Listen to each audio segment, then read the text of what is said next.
அன்பார்ந்த வாடிக்கையாளர்களே, சேலம் மாவட்டத்தில் புதிய வீட்டுமனை பிரிவுகள் அரசு அனுமதி பெற்றது நிறைய இருக்கின்றன.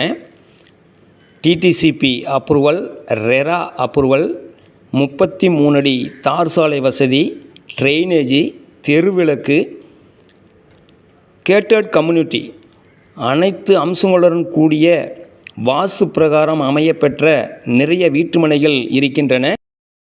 இன்வெஸ்ட்மெண்ட் செய்து ரீசேல்ஸ் செய்து குறுகிய காலத்தில் நல்ல லாபம் சம்பாதிக்கவும் வீடு கட்டி குடியேறுவதற்கும் ஏற்ற இடங்கள் நிறைய இருக்கின்றன. தேவைப்படுவோர் தொடர்புக்கு 99 94 94 08 49. வாடிக்கையாளர்களே, ரியல் எஸ்டேட் சம்பந்தமான தகவல்களுக்கு நமது யூடியூப் சேனல் மகளிர் டிவியை சப்ஸ்கிரைப் பண்ணுங்கள், லைக் பண்ணுங்கள், ஷேர் பண்ணுங்கள். நன்றி, வணக்கம்.